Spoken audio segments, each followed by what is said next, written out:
خداوند سبحان حضرت محمد صلی الله علیه و آله و سلام را وقتی با پیامبری برانگیخت که دنیا به مرحله پایانی رسیده بود، نشانه های آخرت نزدیک و مردم در گمراهی.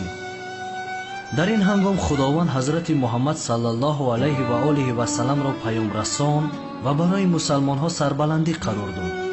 سپس خداوند کتاب مقدس قرآن را برای ما نازل فرمود، کتاب نجات را. قرآن نور است که خاموشی ندارد، چراغ است که درخشندگی آن آخر ندارد، دریایی است که عمق آن درک نشود و راهی است که رونده آن هرگز گمراه نگردد. جدا کننده حق و باطل است که درخشش دلیلش هرگز خاموش نگردد. قرآن بینایی است که ستونهایش هیچگاه ویران نشود. شفا دهنده است که بیماری های وحشتناکی را دوا میبخشد. عزیزان، بر سر بیماران قرآن بخوانید. کتاب قرآن قدرت است که یاورانش شکست ندارند و حق است که یاری کنندگانش مغلوب نشوند. قرآن معدن ایمان است، دریای علم و دانش است، سرچشمه عدالت و نهر جاری عدل است. دریایی است که تشنگان آن آبش را کاملا نتوانند کشید و چشمه است که آبش کمی ندارد. محترم جماعت، خانه است که مسافران راه آن را فراموش نخواهند کرد. خداوند قرآن را فرونشاننده تشنگی علم دانشمندان و باران بهار برای قلب فقیهان و راه گسترده و وسیع برای صالحان قرار داده است.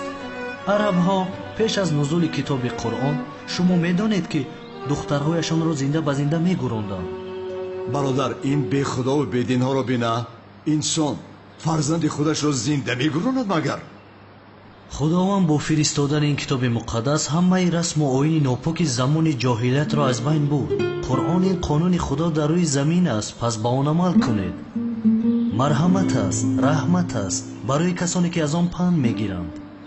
نماز را بر عهده گیرید و آن را نگهداری کنید. بسیار نماز خوانید و با نماز خود را به خدا نزدیک سازید.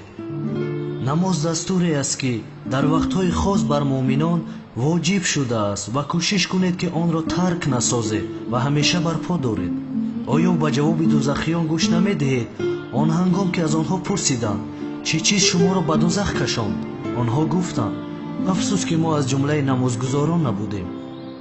همان نماز گناهان را به مانند برگ‌های تیرمو می‌ریزاند و بند و زنجیر گناهان را از گردن‌ها می‌کشاید.